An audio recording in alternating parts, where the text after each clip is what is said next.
You've had my Amaretto and Coke before, haven't you? What do you think? It's a match made in heaven. This is my favourite drink. Thank you for another good week. Salute. Thank you.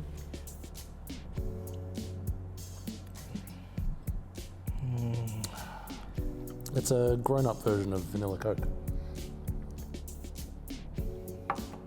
Silky, silky smooth. Like a Lexus V8, Dom. Hey guys, welcome to Friday Night Live for Friday the 23rd of February. This is Dom, Iron Maiden, Carnivale. And that's Damian, Fatboy Slim Angelucci. The safe word for today is Vandelay. And before we forget, Dom, hello Brett. What are we talking about today, Dom? Dry washing cars. Should we talk about this for a little bit first? Yeah, why? Should we move out of the way? We probably should address the elephant in the room. Wow. I'm not a huge Mercedes-Benz fan. I like Mercedes-Benz products. Yep. There's quite a few that I really like. And I've been bored with new cars, as you know. I keep telling you how angry I am because every new car that comes out isn't that much better than anything else. And it's all kind of a mishmash. Mamma mia. It looks glorious, that long bonnet roadster look. Jesus, what a car. That's amazing.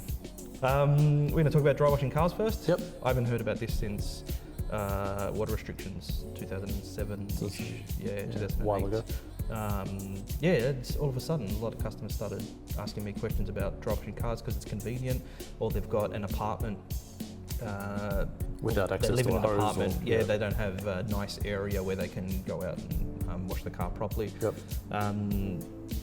It's probably best just to quickly put you at ease and say we don't recommend dry washing cars.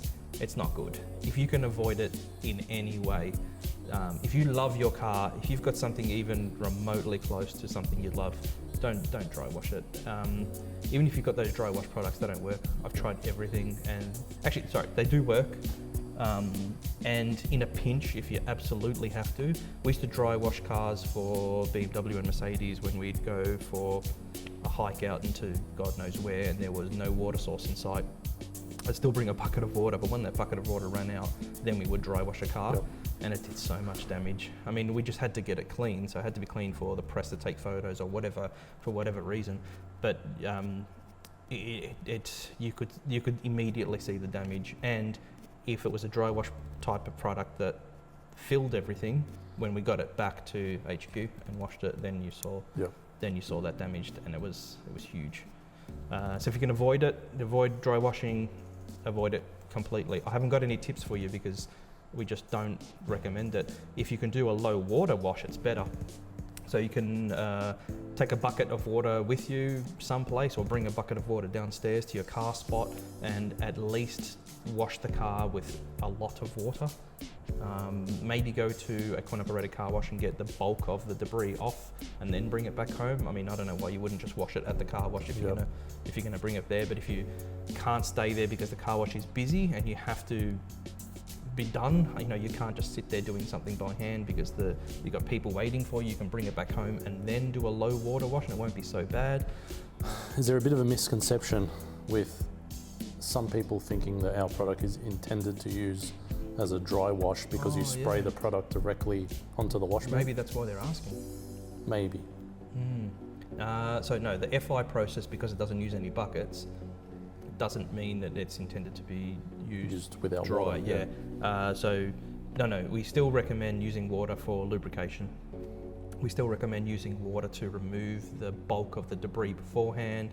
With the FI paint pampering body shampoo, you have to rinse it. You have to rinse it off. It's not a rinseless car wash. You must rinse that chemical off the car. You cannot let it dry on the car. You'll have some issues. You'll have some minor watermarking, I guess, minor etching.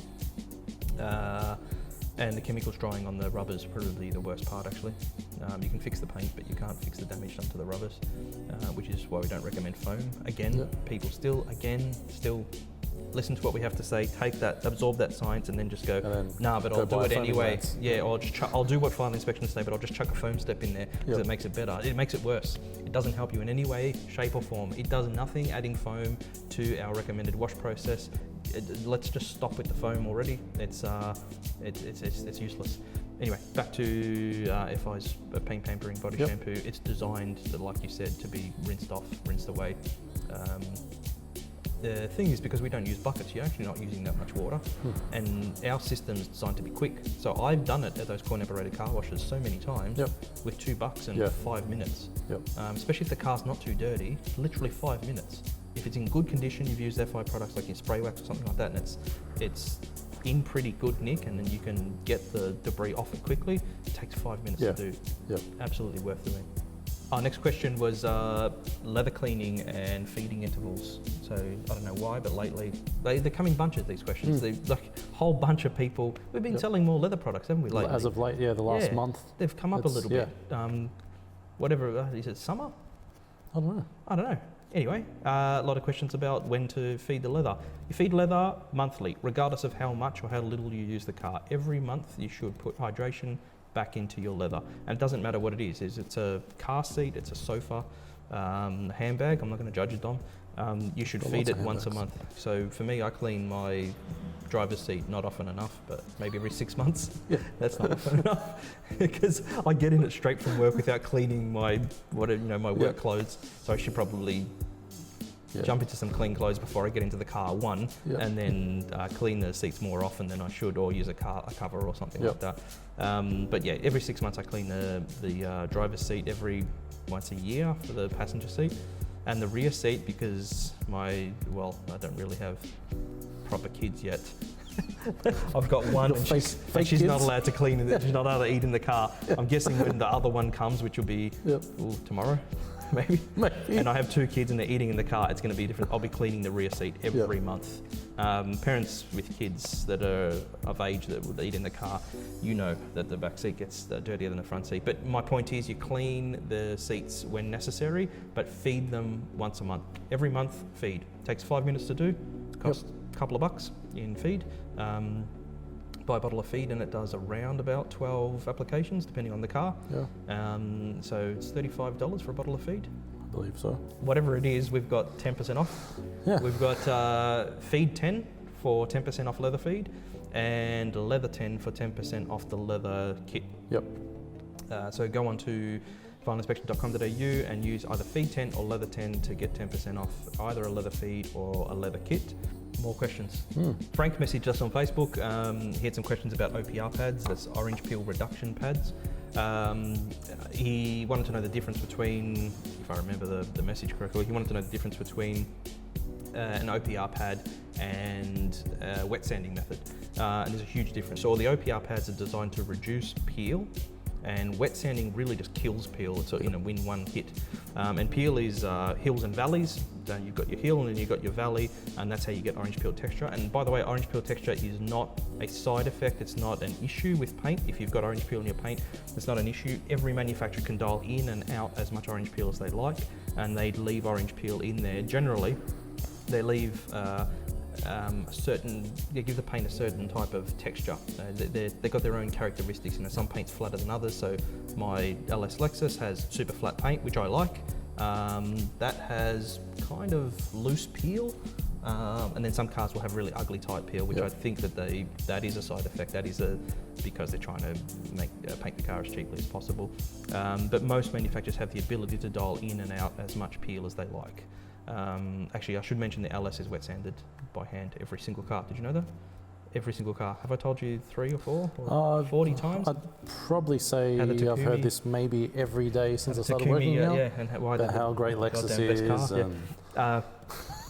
They wet sand every car, so that's not off the gun. That's a different story. Anyway, OPR pads, they reduce the peel slowly, which is cool because you get a lot of control over how much reduction of orange peel. So as you're polishing with the OPR pad, you see the reduction in peel, and we use it if we've got fresh paint which has more peel than the original paint. We can slowly reduce it and get it to a point where it matches the original paint. With wet sanding, what you're doing is you're chopping the hills off and you're bringing it down flat, and you can reduce peel with wet sanding, but it's so difficult. It's kind of an on and off switch. Whereas with an OPR pad, you have that control and you can see the peel gradually being reduced. And that's the difference between the two systems. So you can wet sand, you can use OPR. It depends what you're trying to achieve. Most of the time we use an OPR pad instead of wet sanding. I hope that helps. I hope that's sounds right. Have I missed something? No. Yeah, we explained that well. I think so. For once in my life. Just the once. Jed was nice enough to take us for a ride in the GT. Was I sitting in the boot? Thanks. Sorry. Once again, left out.